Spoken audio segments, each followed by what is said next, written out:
pa rin tayo dito sa Tanyan Key Student Center Lobby para sa Harapan 2015. At narito na nga tayo sa ating huling parte ng ating programa. Ngunit bago ang lahat, alamin muna natin ang mga komento at opinyon ng ating mga tumasino sa nangyaring harapan. Zeke? Maraming salamat, Denise. Magpahinga muna tayo ng saglit sa init ng debate at pakinggan natin ang mga masasabi ng tao sa social media. Gaya na lamang nito, sabi ni Cody Laracas, sabi niya, bilang mga mamboboto, huwag rin tayong puro salita. Umaksyon na rin. Let us educate ourselves and exercise our right to vote. Tamang-tama ka dyan, Cody. Pati ang mga tumasino, mayroong responsibilidad na dapat gampanan.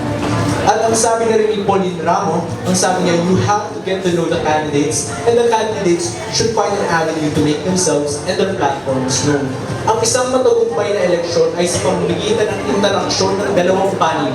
Yan ang mga kandidato at ang mga magboboto. Maraming salamat kay Cody, kay Pauline, at sa mga taong gumamit ng hashtag #USTHalalan2015, pati na rin sa mga taong sumubaybay sa atin. Muli ako si Zeke Bahal para sa social media. Balik sa iyo, Denise. Maraming salamat, Zeke, at sa lahat ng mga tumasinong nakiisa sa ating social media, maraming salamat po.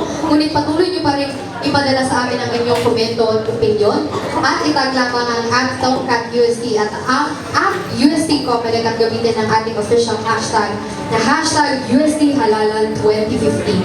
Ngayon naman sa ating huling parte ng programa, bibigyan ko kayo ng pagkakataon upang magtanong sa bawat isa. Bibigyan ko lamang kayo ng 3 katanungan at bibigyan lamang kayo ng 2 minuto upang sagutin ito. Ana, ikaw ang una magtatanong.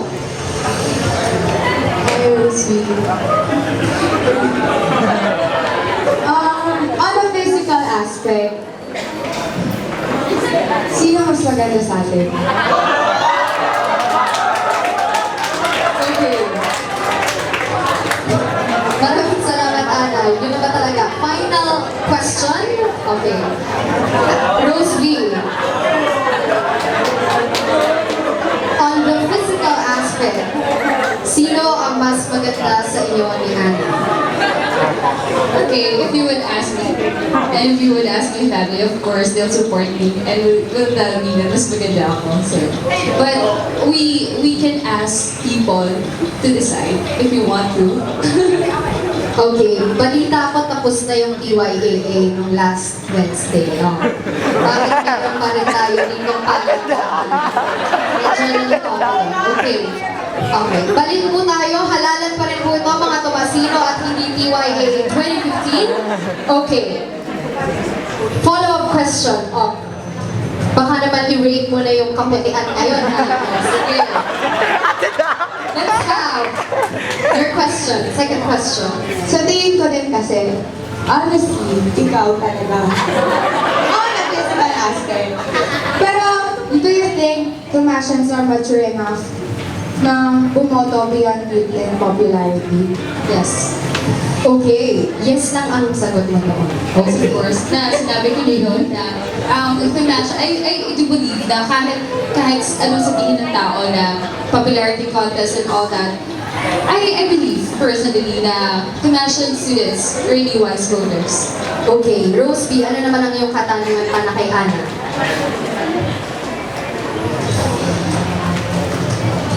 Running as independent candidate. Medyo seryoso yung tanong ko, walang pagkakaya.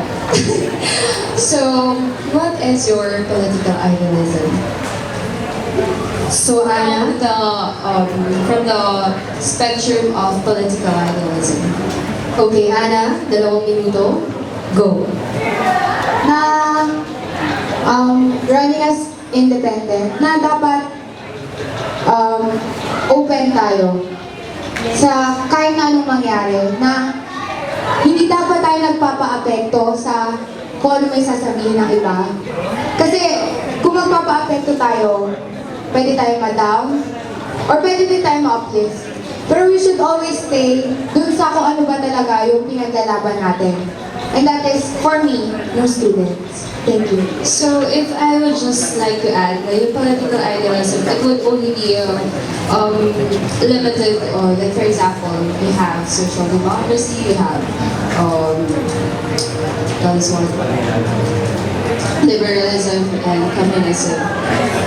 that ba is political or that would be a personal idealism? Yung sinabi mo. Political. Na nasusakop naman niya lahat eh. Na democracy, why? Ito lang, for instance, tumakbo ako as independent. Why? Kasi gusto ko bigyan ng choice yung students na hindi ko naman sinasabing hindi kayo deserving. But then again, they are entitled to choices na sa tingin ko naman kaya ko din naman maging president. Salamat. Okay, final question. Ana, para kay Rosie.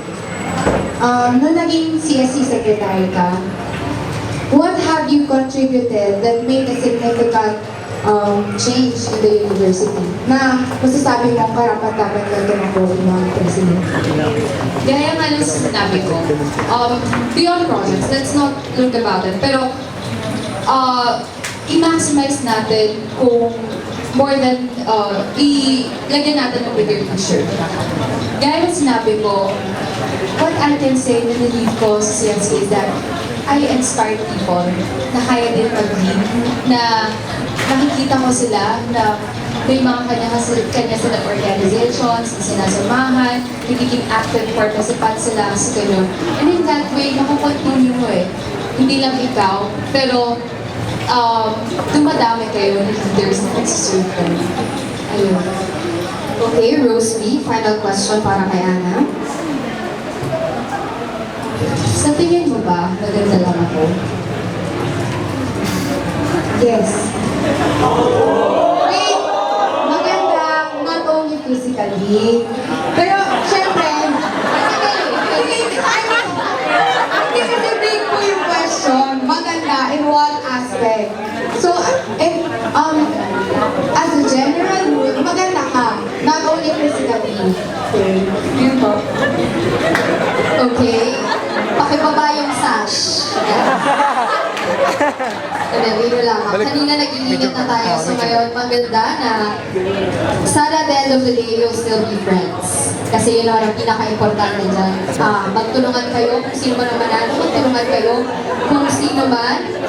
Magtulungan kayo para sa ikabubuti ng student body ng University of Santa Tomas. At ito, mga Tomasino, nakilala nyo na ang 12 mga kandidatong tumatakbo para sa ating konseho, sa ating Central Student Council. Ngayon naman, nasa kamay nyo na ang desisyon. Isang paalala lamang mga Tomasino, the quality of candidates that you will have actually depends or has a direct connection with the quality of voters that we have.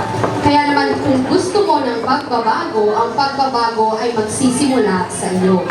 Kaya naman, para sa lahat ng ating mga candidates na dumalo, maraming salamat.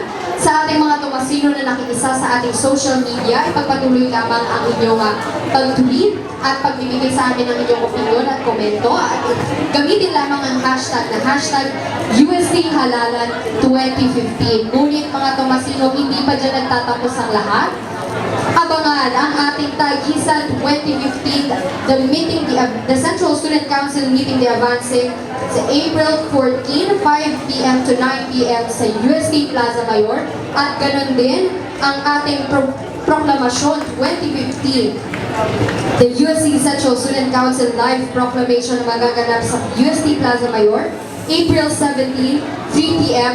to 9 p.m. Aasahan ko ang bawat isa sa inyo na makiisa dito sa ating Halalan 2015. Kaya naman mga Tomasino, ako po si Denise Odinia. Alamin kung sino ang dapat iboto. Suriin ang mga kandidato. Handog sa inyo ng UST Central Comelec at Sebastian Cable Television. Ito ang Harapan 2015.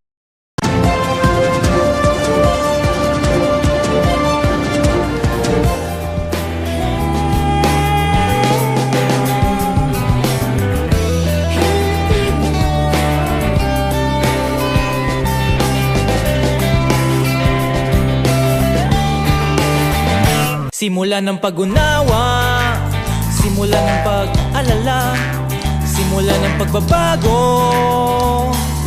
Botong Tomasino, bagong pag-asa ng Pilipino.